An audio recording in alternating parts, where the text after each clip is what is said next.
মুক্ত আবহাওয়া ডিজিটাল মিডিয়ায় আমরা খেলাধুলার আলোচনায় আজকে আমরা এখন ক্রিকেট নিয়ে আলোচনা করব। ক্রিকেট খেলা নিয়ে আজকে আলোচনায় আমাদের স্টুডিওতে উপস্থিত আছেন বর্ধমানের প্রাক্তন একজন কৃতি ক্রিকেটার সৌরভ ভট্টাচার্য।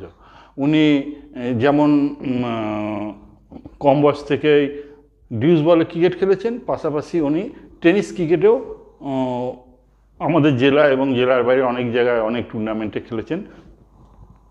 আমরা সেই সৌরভের কাছ থেকে আমরা ওনার যে খেলোয়াড় জীবন, ওনার যে অভিজ্ঞতা, সেটা সংক্ষিপ্তভাবে আলোচনা করে নেব। সৌরভবাবু নমস্কার। নমস্কার। মুক্তবাবুকে স্বাগত।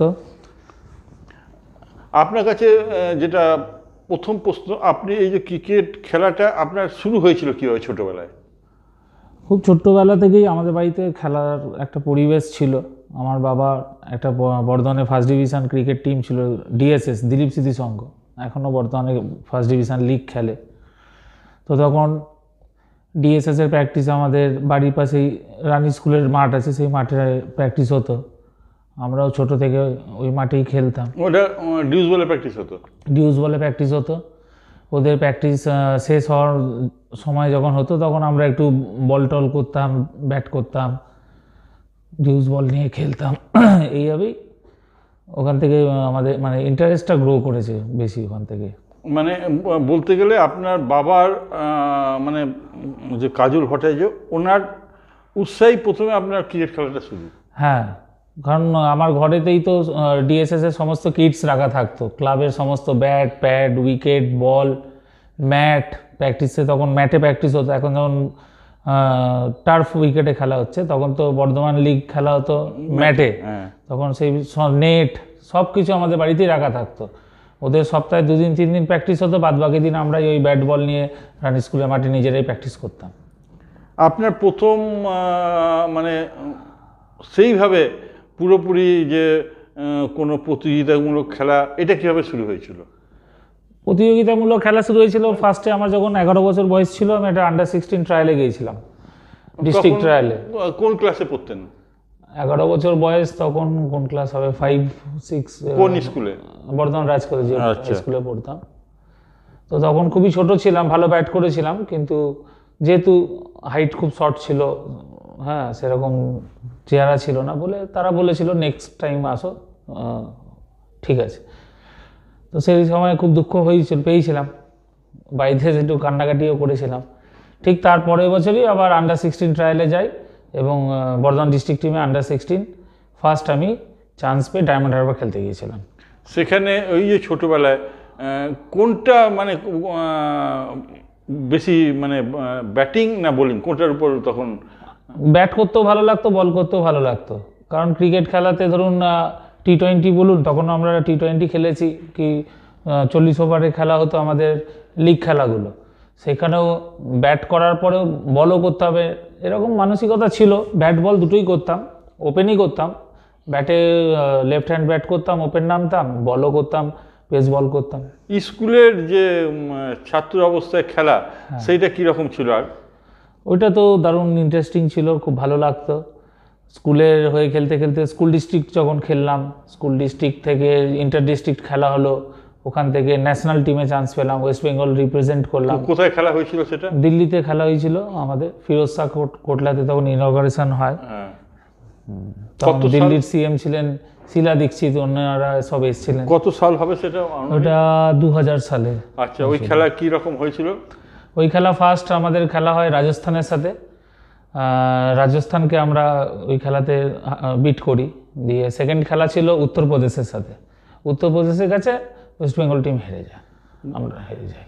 আর তার পরবর্তী সময় কি আবার দিল্লির মাঠে কোনো খেলার সুযোগ হয়েছিল? না, তারপরে আর দিল্লির মাঠে খেলিনি। তারপর আমরা কলকাতার মাঠে ক্রিকেট খেলতাম, লিগ খেলতাম, সিএবি টুর্নামেন্ট খেলতাম। দুর্গাপুরেও বড় টুর্নামেন্ট হতো, অম্বর রায় স্মৃতি মেমোরিয়াল টুর্নামেন্ট। অ্যাকচুয়ালি আমাদের সময়ও তো এত ডিউজের টুর্নামেন্ট তখন কালচারটা আসেনি, যেটা এখন বর্তমানে চারিদিকে এত বেড়েছে। আমাদের সময় এই ডিউজ টুর্নামেন্টের সাথে টেনিস টুর্নামেন্ট অনেক বেশি হতো। টেনিস খেলার প্রতি আপনার ঝোঁক কেমন ছিল? টেনিস খেলতে খুব ভালো লাগতো, চ্যালেঞ্জিং খেলা ছিল। 16 ওভার করে খেলা হতো। 16 ওভারের মধ্যে আপনি ব্যাট করতে নেমে সেট হওয়ার আপনার কাছে সময় নেই। আর বল করতে নেমেও লাইন লেন্থ বোঝার সময় নেই। বল করতে গেলেও লাইন লেন্থ আগেই আপনাকে বুঝে বল করতে হবে, ব্যাট করতে গেলেও সেট হয়ে নামতে হবে। এই যে ছোটোবেলায় যারা খেলা শুরু করে টেনিস দিয়ে, পরবর্তীকালে টেনিস খেলার পর ডিউস খেলতে কি সুবিধা হয়? তখন হতো, তার কারণ হচ্ছে তখন অধিকাংশ জায়গায় ম্যাট উইকেটে খেলা হতো। এবার টেনিসে বল একটু বাউন্স হয়, আর ম্যাটেও বল একটু নতুন বল হলে স্কিট করে, একটু বাউন্সও থাকে। অতএব টেনিস খেলার যে মাঠের পরিবেশ, যে মানসিকতাটা, সেটা ডিউজের মাঠে অনেক বেশি সাহায্য করে। তার কারণ হচ্ছে একটা টেনিসে যখন ওয়ান ডে খেলা হয়, সেই মাঠে যে দর্শক থাকে, সেই অত দর্শকের মধ্যে খেলা আর ওই কম ওভারের খেলায় বেশি রান চেস করা, এগুলো আপনাকে অনেক কিছু খেলার মধ্যে শেখাবে। টেনিস খেলতে আপনি কোথায় কোথায় গেছেন? টেনিস খেলতে মোটামুটি গোটা ওয়েস্ট বেঙ্গলের বাইরে সব জায়গাতেই টেনিস খেলেছি। কোন কোন ক্লাবের হয়ে টেনিস খেলেছেন? বর্ধমানে অধিকাংশ ক্লাবের হয়ে টেনিস খেলেছি, বাউরবাগের অনেক ক্লাবের হয়ে খেলেছি। আমাদের সেলিম স্মৃতি সংঘ, অনেক ক্লাব আছে, মানে নাম শেষ হবে না। ওই ক্লাব থেকে কি কোনো মানে টাকা পয়সার কোনো? না, আমাদের সময় টাকা পয়সা সেরকম চল ছিল না। আর আমরা কোনদিন এটা আমি ভাবিও নি যে ওই খেলতে গিয়ে কারো কাছে টাকা নিতে হবে।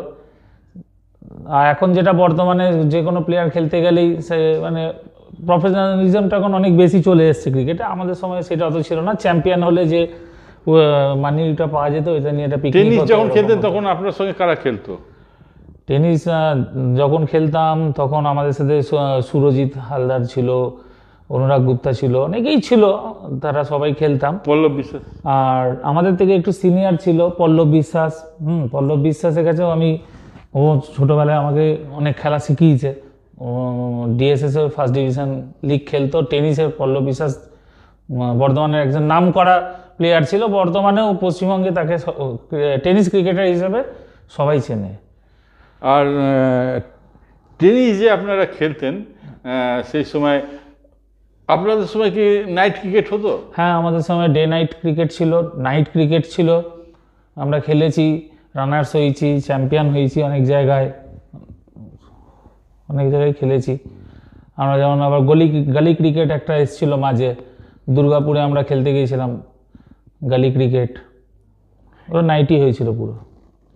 এই যে বর্তমান সময় যে টেনিস ক্রিকেটেও অনেক বড় বড় টুর্নামেন্ট হচ্ছে, সেখানে অনেক টাকা পয়সা, পুরস্কার, মানি এসব দেওয়া হচ্ছে, এটা কি মনে হচ্ছে আপনার যে খেলার প্রতি ছেলেমেয়েদের আগ্রহ বাড়ছে?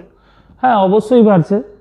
খেলা দেখুন, যত খেলা হবে মানুষ, ছেলেমেয়েরা যত খেলা দেখবে তাদের ইন্টারেস্ট আসবে না তার প্রতি, আর সেই ইনফ্রাস্ট্রাকচারটাও তৈরি হবে। অতএব এটা ভালো দিক।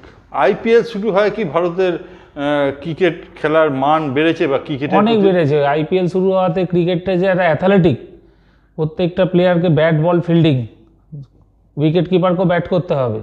যেটা দেখবেন একটা সময় যে উইকেট কিপার ছিল সে উইকেট কিপিংই ভালো করতো, ব্যাটসম্যান ভালো হতো না, শুধু বোলারই হতো। কিন্তু এখন দেখুন আপনি ভারতের যে সাপ্লাই লাইনটা আমাদের ইন্টারন্যাশনাল যখন খেলতে যাচ্ছে ইন্ডিয়া টিমে, অনেক বেশি হয়ে গেছে। যেটা আগে শুধুমাত্র রঞ্জি ট্রফি থেকে আসতো, একটাই স্কোপ ছিল, কিন্তু এখন তো অনেক দিক, ছেলে মেয়েদের খেলা দেখানোর জন্য অনেক সুযোগ বেড়ে গেছে এইসব টুর্নামেন্টের জন্য। খুব ভালো জিনিস।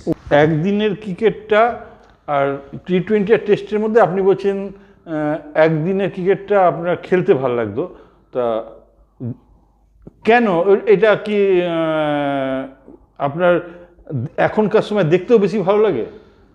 দেখতেও তো অবশ্যই তখনও ভালো লাগতো, এখনও লাগে। আর সেকেন্ড হচ্ছে এটা ডিপেন্ড করে সবার নিজস্ব মানসিকতার উপর। আমি যেমন ব্যাট করতে নামতাম, আমি যদি 5-6 ওভার ব্যাট করলে আমার 50 রান হয়ে যেত, কারণ আমি একটু 4-6 এরকম মেরে খেলতাম। হ্যাঁ, তো ওই জন্য আমার কাছে টি-20টা আমার খুব ফেভারিট ছিল। আর 40 ওভার 50 ওভারে যে খেলাগুলো আমাদের লিগে হতো, ভালো লাগতো। এই যে এখন এত মানুষ, মানে আমরা দেখি একটা ক্রিকেট খেলা নিয়ে টি-20 বা একদিনের খেলা হলে আজকালকার ইয়ং জেনারেশন তারা সোশ্যাল মিডিয়ায় এত রকম প্রতিক্রিয়া দেয়, মনে হয় অনেকেরই কিছু কিছু ধারণা আছে।